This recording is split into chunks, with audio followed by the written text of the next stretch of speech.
Hello friends, welcome to my YouTube channel. Friends, आज है 27 जनवरी और 27 जनवरी 2022 के जो भी करंट अफेयर के क्वेश्चन बनने वाले वो हम इस वीडियो में डिस्कस करेंगे। दोस्तों, वीडियो को पूरा अंत तक देखना, क्योंकि हर क्वेश्चन के बाद मैं एक्स्ट्रा फैक्ट भी बताऊंगा और वीडियो के अंत में आपसे एक क्वेश्चन पूछूंगा, उसका आंसर आपको कमेंट बॉक्स में बताना। अगर आप हमारे यूट्यूब चैनल पर नए हैं तो यूट्यूब चैनल को सब्सक्राइब कर लें, जिससे कि हर वीडियो का नोटिफिकेशन आपको मिल सके। हर एग्जाम में पूछे जाने वाले संभावित करंट अफेयर के क्वेश्चन में हमेशा लेके आता हूँ और हमेशा के 15 क्वेश्चन करंट अफेयर के बनते हैं। तो देख लेते हैं आज के करंट अफेयर के क्वेश्चन। अभी हाल ही में भारतीय राष्ट्रीय पर्यटन दिवस कब मनाया गया है? तो अभी हाल ही में भारतीय राष्ट्रीय पर्यटन दिवस ये 25 जनवरी को मनाया गया है। 25 जनवरी को मनाया गया है, इसका सही आंसर होगा बी। भारतीय राष्ट्रीय पर्यटन दिवस ये 25 जनवरी को मनाया जाता है, क्योंकि भारत की अर्थव्यवस्था के लिए देश के पर्यटन को बढ़ावा देने और पर्यटन के बारे में लोगों को जागरूक करने के लिए इस 25 जनवरी को हर वर्ष भारतीय पर्यटन राष्ट्रीय पर्यटन दिवस मनाया जाता है। अगर आपसे पूछा जाए कि इसका शुरुआत कब की गई थी, तो इसकी शुरुआत सन 1948 में की गई थी। इसी के साथ 25 जनवरी को ही राष्ट्रीय मतदाता दिवस भी मनाया जाता है। राष्ट्रीय मतदाता दिवस क्यों मनाया जाता है? तो 25 जनवरी सन 1950 को राष्ट्रीय निर्वाचन आयोग की स्थापना हुई थी और उसी दिन पर राष्ट्रीय मतदाता दिवस भी मनाया जाता है। तो आपको ध्यान में रखना है कि राष्ट्रीय पर्यटन दिवस ये भी 25 जनवरी को मनाया जाता है और राष्ट्रीय मतदाता दिवस ये भी 25 जनवरी को ही मनाया जाता है। राष्ट्रीय पर्यटन विकास इसकी स्थापना सन 1948 में हुई थी और राष्ट्रीय निर्वाचन आयोग इसकी स्थापना सन 1950 में हुई थी। तो ये जनवरी माह के इम्पोर्टेंट दिवस है। तो हम देख लेते हैं जनवरी माह के इम्पोर्टेंट दिवस। 1 जनवरी को वैश्विक परिवार दिवस और वैश्विक शांति दिवस मनाया जाता है। 4 जनवरी को विश्व ब्रेल लिपि दिवस ब्रेल दिवस मनाया जाता है और यह लुइस ब्रेल की जयंती पर मनाया जाता है। 5 जनवरी को विश्व पक्षी दिवस मनाया जाता है। 6 जनवरी यह विश्व युद्ध अनाथ दिवस मनाया जाता है। 9 जनवरी को प्रवासी भारतीय दिवस मनाया जाता है, क्योंकि 9 जनवरी सन 1915 को महात्मा गांधी दक्षिण अफ्रीका से भारत लौटे थे और उसी के उपलक्ष्य में 9 जनवरी को प्रवासी भारतीय दिवस मनाया जाता है। 10 जनवरी विश्व हिंदी दिवस मनाया जाता है। 11 जनवरी को राष्ट्रीय मानव तस्करी जागरूकता दिवस 11 जनवरी को मनाया जाता है। 12 जनवरी को राष्ट्रीय युवा दिवस मनाया जाता है। यह स्वामी विवेकानंद जी की जयंती पर मनाया जाता है। 14 जनवरी को सशस्त्र बल वयोवृद्ध दिवस मनाया जाता है। 15 जनवरी को भारतीय थल सेना दिवस मनाया जाता है और 16 जनवरी को राष्ट्रीय स्टार्टअप दिवस मनाया जाता है और 19 जनवरी को कोकब्रोक दिवस जो त्रिपुरा में मनाया जाता है। यह कोकब्रोक एक त्रिपुरी भाषा है और इसी के उपलक्ष्य में कोकब्रोक दिवस मनाया जाता है। और 23 जनवरी को अब पराक्रम दिवस के रूप में मनाया जाता है और हर वर्ष 23 जनवरी को पराक्रम दिवस के रूप में मनाया जाएगा, जो कि सुभाष चंद्र बोस की जयंती पर मनाया जाता है। आपको इस क्वेश्चन के बारे में इतनी जानकारी ध्यान में रखनी है। देख लेते हैं नेक्स्ट क्वेश्चन। सरकार ने PMLA निर्णायक प्राधिकरण का नया अध्यक्ष किसे नियुक्त किया है? तो अभी हाल ही में सरकार ने विनोदानंद झा को PMLA निर्णायक प्राधिकरण का नया अध्यक्ष नियुक्त किया है। तो इसका सही आंसर होगा सी। अगर आपसे पूछा जाए कि PMLA क्या है, तो इसका फुल फॉर्म है prevention of money laundering act. Prevention of money laundering act. देख लेते हैं इसी के साथ आज का नेक्स्ट क्वेश्चन। अभी किसने माई CGHS मोबाइल ऐप लॉन्च किया है? तो अभी हाल ही में हमारे स्वास्थ्य और चिकित्सा मंत्री डॉक्टर मनसुख मांडविया ने माई CGHS मोबाइल ऐप लॉन्च किया है। तो इसका सही आंसर होगा बी। अभी हमारे केंद्रीय स्वास्थ्य मंत्री डॉक्टर मनसुख मंडाविया ने माई CGHS मोबाइल ऐप लॉन्च किया है। अगर आपसे पूछा जाए कि CGHS इसकी फुल फॉर्म क्या है, तो CGHS की फुल फॉर्म है central government health scheme. Central government health scheme. और इसी की मोबाइल ऐप की को डॉक्टर मनसुख मंडाविया ने लॉन्च किया है। तो आपको इस क्वेश्चन के माध्यम से इतनी जानकारी ध्यान में रखनी है। देख लेते हैं next question. The angels of Kailash नामक नई पुस्तक किसने लिखी है? तो अभी हाल ही में द एंजल्स ऑफ कैलाश नामक नई पुस्तक सुबीरा प्रसाद ने लिखी है। तो इसका आंसर होगा सी। सुबीरा प्रसाद ने द एंजल्स ऑफ कैलाश नामक नई पुस्तक लिखी है। देख लेते हैं नेक्स्ट क्वेश्चन। किस कंपनी ने AI सुपर कंप्यूटर 2022 के मध्य तक विश्व में सबसे तेज AI सुपर कंप्यूटर होगा? तभी हाल ही में मेटा मेटा कंपनी का एआई सुपर कंप्यूटर 2022 के मध्य तक विश्व में सबसे तेज एआई कंप्यूटर होगा। तो इसका सही आंसर होगा बी। अगर आपसे पूछा जाए कि यह एआई क्या है, तो यह एआई है artificial intelligence. Artificial intelligence super computer 2022 के मध्य तक विश्व में सबसे तेज सुपर कंप्यूटर होगा। यह मेटा कंपनी का होगा। अगर आपसे पूछा जाए कि अभी फेसबुक का नया नाम क्या रखा गया है, तो फेसबुक का नया नाम भी मेटा रखा गया। मेटा फेसबुक का नया नाम भी रखा गया। तो आपको इस क्वेश्चन के माध्यम से इतनी जानकारी ध्यान में रखनी है। देख लेते हैं नेक्स्ट क्वेश्चन। अभी किसने ओम नामक ओमिक्रॉन परीक्षण किट विकसित की है? तो अभी हाल ही में सीडीआरआई ने ओम नामक ओमिक्रॉन परीक्षण की नई किट विकसित की है। तो इसका सही आंसर होगा ए। सीडीआरआई ने ओम नामक ओमिक्रॉन परीक्षण किट विकसित की है। इसे अगर आपसे पूछा जाए कि यह सीडीआरआई क्या है, तो इसकी फुल फॉर्म है सेंट्रल ड्रग रिसर्च इंस्टीट्यूट। और इसी ने एक स्वदेशी आरटीपीसीआर डायग्नोस्टिक ओम विकसित किया है। यह किट देश की तीसरी स्वदेशी किट है। अगर आपसे पूछा जाए कि यह कौन सी किट है, तो देश की तीसरी स्वदेशी किट है और इस किट में 2 घंटे में एक परीक्षण का परिणाम देगी। यह ओम नामक किट है जो ओमिक्रॉन परीक्षण का 2 घंटे में इसका परिणाम दे देगी और यह देश की तीसरी स्वदेशी किट है। अगर आपसे पूछा जाए कि यह कब लॉन्च होगी, तो यह आईसीएमआर की मंजूरी के बाद फरवरी में इसको लॉन्च किया जाएगा। तो आपको इस क्वेश्चन के माध्यम से इतनी जानकारी ध्यान में रखनी है। देख लेते हैं नेक्स्ट क्वेश्चन।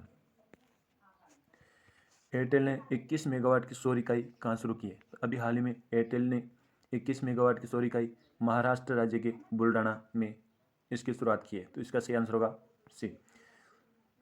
महाराष्ट्र राज्य के बुलढाना में एयरटेल ने 21 मेगावाट की सौर इकाई की अभी शुरुआत की है और यह एयरटेल के द्वारा पहली शुरुआत की गई है। तो यह 21 मेगावाट की सौर ऊर्जा परियोजना होगी। देख लेते हैं नेक्स्ट क्वेश्चन। राजकोट के अंडरब्रिज का नाम किसके नाम पर रखा गया? तो अभी हाल ही में राजकोट गुजरात के अंडरब्रिज का नाम हमारे पूर्व सीडीएस जनरल बिपिन रावत के नाम पर रखा गया। तो इसका सही आंसर होगा बी। अंडरब्रिज जिसका नाम हमारे पूर्व सीडीएस जनरल बिपिन रावत के नाम पर रखा गया। यहाँ हमारे देश के प्रथम सीडीएस जनरल बिपिन रावत थे और इन्हीं के नाम पर गुजरात राज्य के सीएम भूपेंद्र भाई पटेल ने इस ब्रिज का उद्घाटन वीडियो कॉन्फ्रेंसिंग के जरिए किया है। हमारी पूरे सीडीएस जिनके नाम पर उत्तर प्रदेश में एक मैनपुरी में एक सैनिक स्कूल जिसका भी नाम जनरल बिपिन रावत के नाम पर रखा गया। तो आपको इतनी जानकारी ध्यान में रखनी है कि राजकोट में अंडर ब्रिज जिसका नाम जनरल बिपिन रावत के नाम पर रखा गया है और दूसरा उत्तर प्रदेश के मैनपुरी में एक सैनिक स्कूल है, उसका भी नाम हमारे जनरल बिपिन रावत के नाम पर ही रखा गया। देख लेते हैं नेक्स्ट क्वेश्चन। आदिबद्री बांध के निर्माण के लिए हिमाचल प्रदेश सरकार ने किस राज्य के साथ समझौता किया है? अभी हाल ही में आदिबद्री बांध के निर्माण के लिए हिमाचल प्रदेश सरकार ने हरियाणा राज्य के साथ समझौता किया है। तो इसका सही आंसर होगा ए। अभी आदिबद्री बांध के निर्माण के लिए हिमाचल प्रदेश सरकार ने हरियाणा राज्य सरकार के साथ समझौता किया है। हरियाणा राज्य के यमुनानगर के पास आदिबद्री बांध का निर्माण किया जाएगा। हरियाणा राज्य के यमुनानगर के पास इस बांध का निर्माण किया जाएगा और इस बांध से सरस्वती नदी में पानी लाया जाएगा। सरस्वती नदी में इस बांध के द्वारा पानी लाया जाएगा। इस बांध की लंबाई 125 मीटर होगी और इसकी चौड़ाई इसकी ऊंचाई 20 मीटर होगी। इसकी ऊंचाई 20 मीटर और इसकी लंबाई 125 मीटर होगी। यह हरियाणा में किया जा रहा है। हरियाणा के बारे में देख लेते हैं हम। हरियाणा की सीएम है, हरियाणा की कैपिटल है चंडीगढ़। हरियाणा की सीएम मनोहर लाल खट्टर और हरियाणा के वर्तमान में गवर्नर है बंडारू दत्तात्रेय। यह हरियाणा ने क्या है, हरियाणा सरकार ने रेणु भाटिया को राज्य महिला आयोग का अध्यक्ष अभी हाल ही में मुख्यमंत्री ने हरियाणा कौशल रोजगार निगम वेब लॉन्च किया है। प्रशांत कुमार अग्रवाल उनको नए डीजीपी बनाए गए। हवाई टैक्सी सेवा की शुरुआत ये भी हरियाणा में की गई। मेरा पानी मेरी विरासत योजना ये भी हरियाणा में शुरू की गई। गोरखधंधा शब्द का इस्तेमाल पर प्रतिबंध अभी हरियाणा सरकार ने लगा दिया है। हरियाणा राज्य में बन रहे अभी नवीनतम हवाई अड्डे जिसका नाम महाराजा अग्रसेन के नाम पर रखा गया है। बिंडावास को रामसर साइट के रूप में भी मान्यता मिली हुई है। हर हित स्टोर योजना यह हरियाणा राज्य सरकार के द्वारा चलाई गई है। कालेश्वर नेशनल पार्क और सुल्तानपुर नेशनल पार्क, ये भी हरियाणा राज्य में स्थित है। खोल हिरेतान wild life sanctuary, Bir Shikargarh wild life sanctuary, Nahargarh wild life sanctuary, तिलचला वाइल्ड लाइफ सेंचुरी और खपरवास वाइल्ड लाइफ सेंचुरी, ये भी सभी हरियाणा राज्य में स्थित है। तो आपको हरियाणा राज्य के बारे में इतनी जानकारी ध्यान में रखनी है। देख लेते हैं नेक्स्ट क्वेश्चन। केंद्र सरकार ने किस राज्य के गंजीमठ में एक प्लास्टिक पार्क बनाने की मंजूरी दी? अभी हाल ही में केंद्र सरकार ने कर्नाटक राज्य के गंजीमठ में एक प्लास्टिक पार्क बनाने की मंजूरी दी है। ये कर्नाटक राज्य में क्या है, हम इसका सही आंसर होगा बी। तो कर्नाटक राज्य में केंद्र सरकार ने गंजीमठ में एक प्लास्टिक पार्क बनाने की मंजूरी दी है। ये कर्नाटक में क्या है? कर्नाटक के बारे में देख लेते हैं। कर्नाटक की कैपिटल है बेंगलोर। कर्नाटक की सीएम है बसवराज बोमई और कर्नाटक के वर्तमान में गवर्नर है थावरचंद गहलोत। अभी कर्नाटक में पर्यायी महोत्सव कर्नाटक राज्य में मनाया गया। राज्य सरकार ने ट्रांसजेंडरों के लिए पुलिस में आरक्षण की घोषणा की है। यह 1% आरक्षण ट्रांसजेंडरों को दिया जाएगा। जोग जलप्रपात जिसका जीर्णोद्धार का निर्णय लिया गया है, अगर आपसे पूछा जाए कि यह किस नदी पर है तो यह शरावती नदी पर स्थित है। भारत का सबसे ऊंचा जलप्रपात है जोग जलप्रपात और इसी का जीर्णोद्धार का निर्णय कर्नाटक राज्य सरकार के द्वारा लिया गया। विश्व प्रसिद्ध मैसूर दशहरा उत्सव यह भी कर्नाटक राज्य में मनाया गया। दुनिया का सबसे लंबा रेलवे प्लेटफॉर्म यह कर्नाटक राज्य के हुबली में बनाया जा रहा है। अलमाटी बांध यह कृष्णा नदी पर स्थित है और कृष्ण राज सागर बांध यह कावेरी नदी पर स्थित है। नीलकुरिंजी के पुल यह 12 साल बाद कर्नाटक राज्य की पहाड़ियों में खिले। राज्य ऊर्जा दक्षता सूचकांक इसमें शीर्ष पर कर्नाटक राज्य है। अभी मैटूर गांव एकमात्र गांव है जहां पर संस्कृत भाषा बोली जाती है। यह कर्नाटक राज्य के शिमोगा जिले में स्थित है। यक्षगन डांस और डोलू कुनीता डांस ये कर्नाटक राज्य के प्रसिद्ध लोक नृत्य हैं। कर्नाटक राज्य के कुछ नेशनल पार्क हैं बांदीपुर, अंसी, नागरहोल, बनरघट्टा, केंद्रमुखा नेशनल पार्क, ये सभी कर्नाटक राज्य के प्रमुख नेशनल पार्क हैं। IBM ने अभी मैसूर राज्य में एक क्लाइंट इनोवेशन सेंटर लॉन्च किया है। आपको कर्नाटक राज्य के बारे में इतनी जानकारी ध्यान में रखनी है। देख लेते हैं नेक्स्ट क्वेश्चन। किस राज्य को देश का पहला ग्रोपिन सेंटर मिला है? अभी हाल ही में केरल राज्य को देश का पहला ग्रोपिन सेंटर मिला है। तो इसका सही आंसर होगा सी। अगर आपसे पूछा जाए कि यह ग्रोपिन क्या है, यह ग्रोपिन है दुनिया में अब तक प्राप्त सबसे पतला और सबसे कठोर पदार्थ है। दुनिया में अब तक मिला सबसे लंबा और सबसे पतला और सबसे कठोर पदार्थ है ग्रोपिन और इसी का सेंटर अभी केरल राज्य में स्थापित किया जाएगा। ये केरल राज्य में स्थापित किया जाएगा। तो हम केरल के बारे में देख लेते हैं। केरल की कैपिटल है त्रिवंतपुरम। केरल के सीएम है पिनराई विजयन और केरल के गवर्नर है आरिफ मोहम्मद। अभी केरल राज्य के आर्ट्स एंड क्राफ्ट विलेज संगठन ने अंतर्राष्ट्रीय क्राफ्ट अवार्ड का जीता है। 2023 में पहली विश्व बधिर T20 क्रिकेट चैंपियनशिप का आयोजन ये भी केरल में होगा। भारत का पहला सैनिटरी नैपकिन फ्री गांव ये कुबलांगी बना, ये जो केरल राज्य में स्थित है। SDG सूचकांक इसमें शीर्ष राज्य पर स्थित है। अगर आपसे पता है कि इस SDG का फुल फॉर्म क्या है, तो स्पेशल ड्राइंग ड्राइव। देख लेते हैं इसी के साथ तिरंगा पहल के तहत रैपिड स्क्रीनिंग। तिरंगा पहल के तहत रैपिड स्क्रीनिंग ये केरल राज्य में की गई है। पद्मश्री पुरस्कार स्थापित करने की घोषणा केरल राज्य सरकार के द्वारा की गई। भारत का पहला ड्रोन फोरेंसिक अनुसंधान सेंटर ये भी केरल राज्य में खोला जाएगा। परिवर्तनम योजना यह मछुआरों के लिए शुरू की गई है। तेम त्यौहार, त्रिशूरपुरम, मकर विलक्कू त्यौहार, ओणम त्यौहार ये सब केरल राज्य के प्रमुख त्यौहार है। भारतीय मसाला अनुसंधान संस्थान यह कोझिकोड में खुला है। अन्नाईमुडी 16, मतिकेट्टम 16, पबडम 16, साइलेंट वैलीज, एरविकुलम और पेरियार नेशनल पार्क ये सब नेशनल पार्क केरल राज्य में स्थित है। केरल राज्य के अभी चीफ जस्टिस S मणिकुमार इन्होंने ट्रांसजेंडरों को NCC में प्रवेश को मंजूरी दी है। तो आपको केरल राज्य के बारे में इतनी जानकारी ध्यान में रखनी। देख लेते हैं नेक्स्ट। अभी किसने 25 जनवरी को अपने राज्य स्थापना दिवस के रूप में मनाया गया? तो अभी हाल ही में 25 जनवरी को हिमाचल प्रदेश राज्य ने अपना स्थापना दिवस मनाया। तो इसका सही आंसर होगा बी। हिमाचल प्रदेश ने 25 जनवरी को अपना स्थापना दिवस मनाया। अगर आपसे पूछा जाए कि इसकी स्थापना कब हुई थी, तो 25 जनवरी 25 जनवरी सन 1971 में हिमाचल प्रदेश पूर्व राज्य का दर्जा दिया गया। हिमाचल प्रदेश को 25 जनवरी सन 1971 में हिमाचल प्रदेश को पूर्ण राज्य का दर्जा मिला और तब से लेकर अब तक 25 जनवरी को यह हिमाचल प्रदेश अपना स्थापना दिवस मनाता है। यह हिमाचल प्रदेश ने क्या है, हिमाचल प्रदेश के बारे में देख लेते हैं। हिमाचल की कैपिटल है शिमला। हिमाचल प्रदेश के वर्तमान में सीएम है जयराम ठाकुर और वर्तमान में गवर्नर है राजेंद्र अलेकर। अभी 9वीं महिला राष्ट्रीय आइस हॉकी चैंपियनशिप 2022 ये हिमाचल प्रदेश में शुरू हुई है। पहला पूर्ण रूप से कोविड-19 टीकाकरण वाला राज्य ये भी हिमाचल प्रदेश बना। हिमाचल प्रदेश की पुलिस जिसको प्रेसिडेंट कलर अवार्ड से भी सम्मानित किया गया।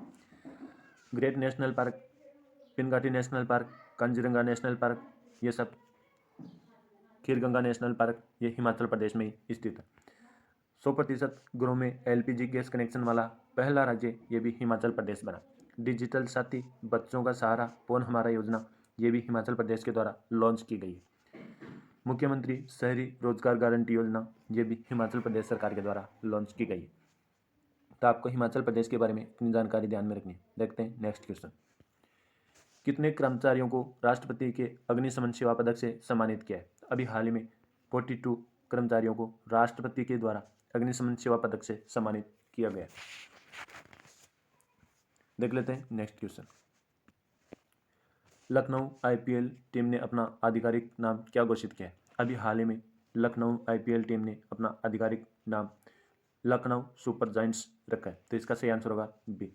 लखनऊ आईपीएल टीम यानी इंडियन प्रीमियर लीग, आईपीएल की फुल फॉर्म है इंडियन प्रीमियर लीग, और टीम ने अपना आधिकारिक नाम लखनऊ सुपर जायंट्स रखा है। अगर यह लखनऊ में हुआ है तो लखनऊ के बारे में देख लेते हैं कि लखनऊ, अगर आपसे पूछा जाए कि लखनऊ कौन सी नदी के किनारे बसा हुआ है तो लखनऊ गोमती नदी के किनारे बसा हुआ है। देखते हैं नेक्स्ट। वीरता के लिए पुलिस पदक की सर्वाधिक संख्या से किसे सम्मानित किया गया? तो अभी हाल ही में जम्मू कश्मीर राज्य को पुलिस पदक की सर्वाधिक संख्या से सम्मानित किया है। तो इसका सही आंसर होगा सी। जम्मू कश्मीर राज्य में वीरता के लिए पुलिस पदक की सर्वाधिक संख्या से सम्मानित किया है। यह जम्मू कश्मीर में है। तो जम्मू कश्मीर के बारे में देखते हैं। जम्मू कश्मीर के वर्तमान में उपराज्यपाल है मनोज सिन्हा। जम्मू कश्मीर की कैपिटल है श्रीनगर। जम्मू और श्रीनगर दो कैपिटल देख लेते हैं। जम्मू कश्मीर में साइक्लोथॉन कार्यक्रम पेडल फॉर डल का आयोजन ये जम्मू कश्मीर में हुआ है। कारीगरों और बुनकरों के लिए कारखंडर योजना, इसका अनावरण भी जम्मू कश्मीर में किया गया। हेरात उत्सव या वटुकनाथ पूजा भेंट या महाशिवरात्रि पर्व ये सब जम्मू कश्मीर राज्य के प्रमुख त्यौहार है। देविका और पुनेजा ब्रिज जिसका उद्घाटन किया गया। जम्मू कश्मीर हाईकोर्ट के मुख्य न्यायाधीश पंकज मित्तल। डल झील, उलर झील, गढ़सी सागर झील, मानसबल झील, गंगाबल झील, कोसरबल झील, शेषनाग झील, नागिन झील और बेरीनाग झील ये सभी जिले जम्मू और कश्मीर राज्य में स्थित है।